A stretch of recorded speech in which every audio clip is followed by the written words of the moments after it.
For today's cup of coffee, youngest kid and I, we broke one of our rules. It was a matter of indulging in zuzus and wham-whams before we started recording. I wanted a brownie. because my sugar was starting to drop. Sometimes we record more than one at a time. Yeah. And sometimes we don't. It's just like, oh, I feel like hell today. Yeah. And we can push through most of the time. Mm-hmm. So if we're making like lip smacking noises, that's what it is. It's the remainder of the zuzus and the wham-whams. Yeah. Were you going to say something on that? Well, it's I got gaming with friends tonight, so it's like we were Right. I was just gonna tell them we were recording. Yeah. before. Yeah. That has nothing to do. I'm confused. But anyhow, you didn't take Recording yours to the Tara, multiples. did you? Oh, okay. Well, this one is a really Whoosh. cool. I did. What was that website that you had shown me, or the YouTube channel? It was some YouTube channel that did the thing of the subreddit r/whoosh. Yes, where things go over people's heads. It happens. Some of us Often. have that happen more than others. This actually is from Ripleys. And Ripleys, believe it or not. uh-huh. And this is by Engrid Barnett, November the 17th of 2022. I always like the name Engrid. That's a pretty name. These are the dark... That's not a name that you hear often, though. Mysterious and dark origins of 10 classic nursery rhymes. Huh. And I will say that some of the answers that she has found for the rhymes I don't agree with. But I did not go that deeply down this rabbit hole. I'm just going, that doesn't make any sense.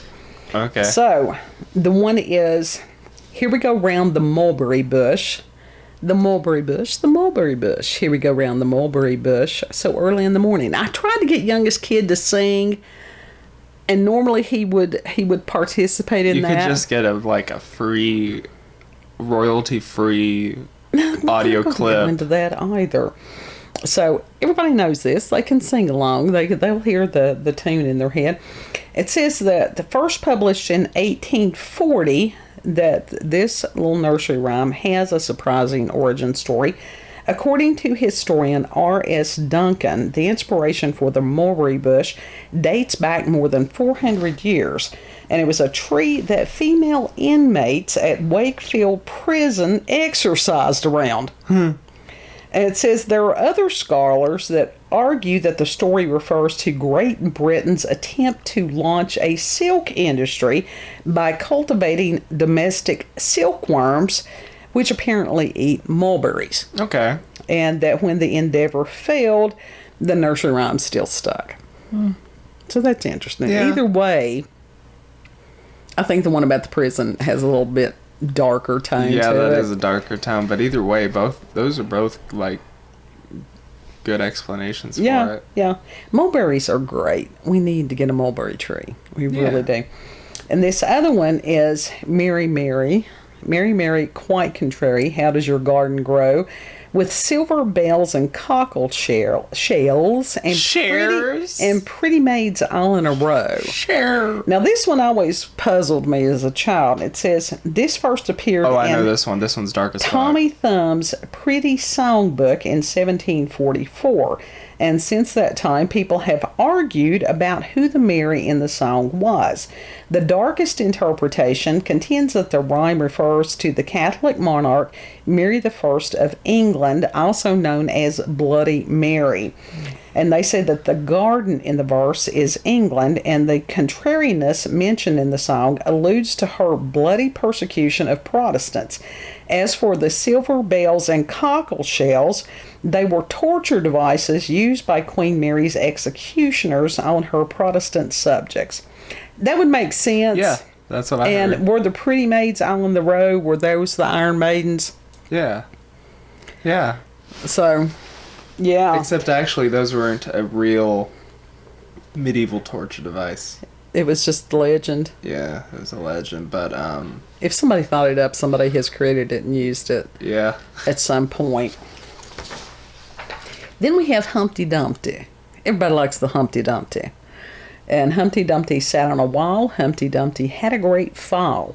All Push the that king's motherfucker. horses and all the king's men couldn't put Humpty together again. Push that egg. Push that round egg. And that is the first thing that people think of when they hear this, is the whimsical egg-shaped character sitting on a wall. But the nursery rhyme is borrowed straight from military history. Huh. And it turns out that Humpty Dumpty was a gigantic siege cannon. Royalists employed it during the English Civil War in 1648.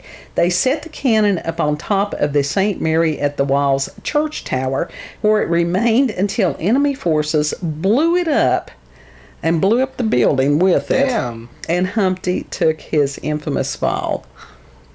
That makes sense, because some of those cannons, they had that little rounded part to it instead of the more elongated cannons. That's cool. I thought it was pretty cool. And then you got about Georgie Porgy. Georgie Porgy. Georgie Porgy. I've never heard of that one. Haven't you heard this one? Georgie Porgy, pudding and pie, kissed the girls and made them cry. When the boys came out to play, Georgie Porgy ran away. Huh. And most historians agree that the classic nursery rhyme is about Prince Regent George IV of Britain. Ridiculed for his hefty weight, supposedly he had a 50-inch waist, which is nothing by today's standards. He had a reputation for lusting after food and women, and reportedly he left a string of illegitimate children behind. Oh my God. Hence the references to pudding, pie, and making the girls cry. That's disturbing. He was a womanizer. He was royalty. They can do that stuff. And then we have Baba Black Sheep. And like I said, I tried to get Kid to sing these. Baba Black Sheep, have you any wool? Yes, sir. Yes, sir. 3 bags full. 1 for the master, and 1 for the dame, and 1 for the little boy who lives down the lane. In 1272, Crusaders returned to England from the Holy Land. Along the way, they racked up quite a bill, so King Edward I imposed new taxes on Britain's wool industry to rake in extra revenue. These tax requirements, were immortalized in Baba Black Sheep, their allotment of bags of wool to various parties, including the master, who would be the king. Because the peoples always end up having to pay for the rich people's wars. Yes. And Kids looked at me like, do not get political. Then we have Jack and Jill. Jack and Jill went up the hill to fetch a pail of water. Jack fell down and broke his crown, and Jill came tumbling after. And that's the part that most people, that's all that they ever repeat. And it says that, of course, Jack falls down and breaks his crown, which is his head. Yeah. But what about Jill come tumbling after? Historians say that the story commemorates a love affair between an unmarried couple who regularly met on a hill for romantic tryst. According to the legend, Jill became pregnant, but Jack died just before the birth of their child.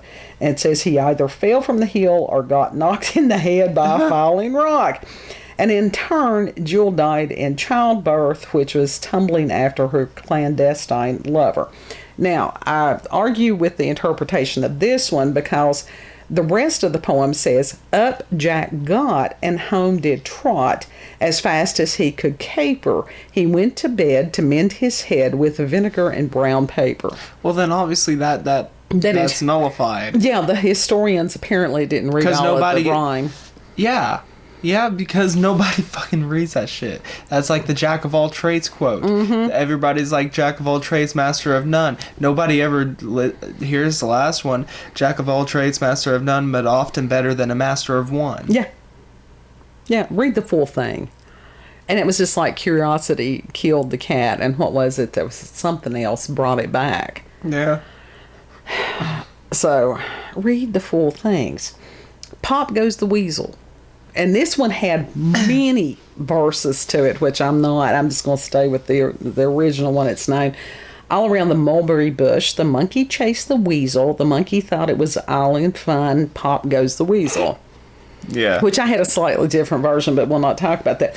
Monkey stopped to scratch his ass. No, his butt. I did say butt. It says, trying to make sense of the lyrics Lord. can prove challenging, and that's because slang has changed dramatically over the centuries. Once upon a time, people called a winter coat a weasel, and the act of pawning something was known as popping. In other words, the song's about making ends meet by pawning a bare necessity. That interpretation makes no sense. None. Because it has no mention of the mulberry bush. Unless you want to go back to the one about possibly where is the prison. Theories, aren't they? Well, some of them, these historians have supposedly researched this stuff. And then as far as where did the monkey come in? The monkey wouldn't be chasing somebody's coat, and then why did the monkey stop? You know, or why did he think that it was fun to chase the weasel? So that interpretation seems very inaccurate to me. And I'm sure I could have spent days researching this, but I did not. Then we go back to Three Blind Mice. Now, this one was always kind of gruesome. Three blind mice, see how they run, see how they run. They all ran after the farmer's wife, who cut off their tails with a carving knife. Did you ever see such a thing in your life as three blind mice? Now, as a child, that was disturbing, because you're like, why is she hurting the mice? It says, Queen Mary I of England influenced more than one nursery rhyme. Three Blind Mice refers to her order to have three Protestant bishops viciously tortured, possibly including being blinded, and burned to death at the stake. This violent episode is corroborated by the original version of the words, which includes the grisly phrase, "She scraped off the entrails and licked the knife." Yeah. And people teach these things to their children, which, I was one of them. I didn't include that verse. I think the blind meant like they go in there blindly. Oh, no. No, on that one, you knew. I mean, the fact that she cut off their tails with a carving knife, I can see that being Queen Mary for real. That one's not hard. Yeah. Old Mother Hubbard. This was another one that distressed me. There was quite a few of these things that distressed me. Old Mother Hubbard went to the cupboard to give the poor dog a bone. When she got there, the cupboard was bare, and so the poor dog had none. Well, that's sad. I know. It says you may be surprised to learn that the rhyme Old Mother Hubbard has nothing to do with a matronly woman or a dog searching for a bone. Instead, Old Mother refers to Cardinal Wolsey, an English clergyman and close ally of King Henry VIII of England. Wolsey attempted to ascertain an annulment for Henry from his first wife, Catherine of Aragon, so the king could marry Anne Boleyn. But Wolsey found that the cupboard, or the Catholic Church, was bare. Unable to secure an annulment for Henry VIII, Wolsey lost his status as a favorite of the king. And since Henry VIII was quite fond of beheading people, one wonders if he left Wolsey alive or not. Yeah. Oh, there's more? What? Yes. Oh, God. This last one, Ladybird, fly away home. Your house is on fire and your children are gone. All except one called Anne, for she has crept under the frying pan. Now, we'll say... sounds ominous as fuck. Now, here in America, we do say ladybug instead of ladybird. Mm-hmm.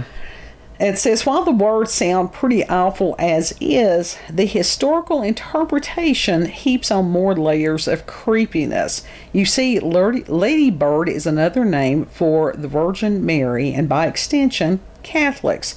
During the English Reformation, they faced heavy penalties for practicing their religion, including torture and death. As a result, they had to attend masses in secret and often outdoors, hence the children are gone reference. Moreover, the fire may allude to Catholic priests mercilessly burned at the stake.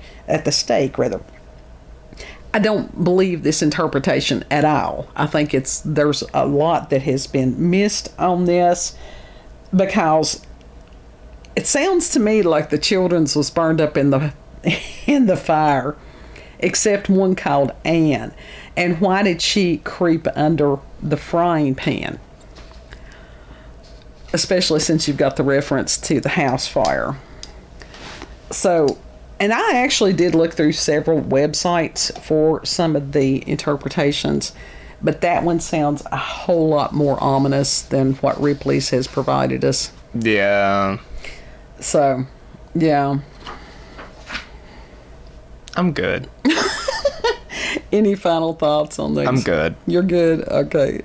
If you've had experiences with paranormal, supernatural encounters with UFOs, alien cryptids, if you've read about any of these nursery rhymes and stuff and you would like to provide sources or share your knowledge, please do so in the comments.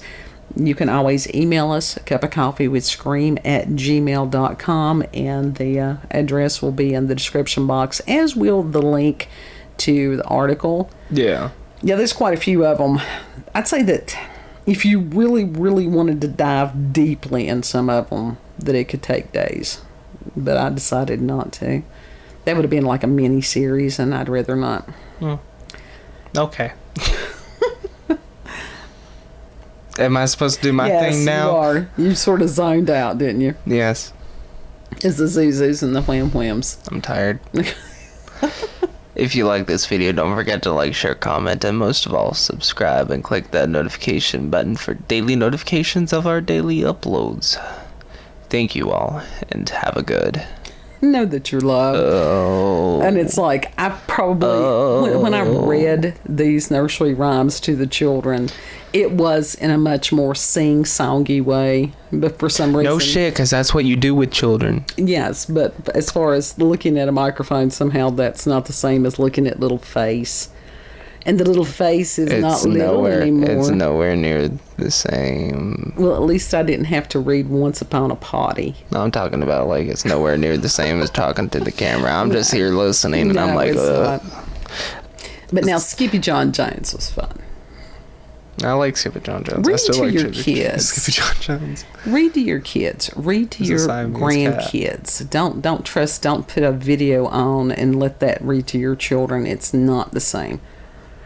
I mean, you can put it on and read along with them. Well, you can, but it's not the same as that personal interaction of singing the nursery rhymes and reading the nursery rhymes. Yeah, there's and just some the things. real Grimm's fairy tales. Real ones. The real? The original ones. Yes. Those ain't even the original ones.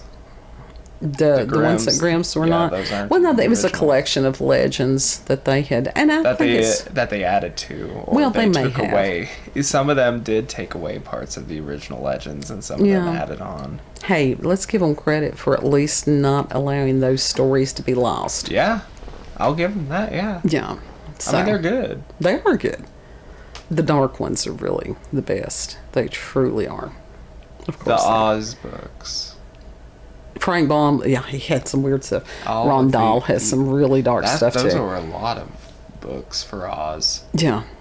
But like I said, Ron Dahl, God help James and the Giant Peach. Yeah.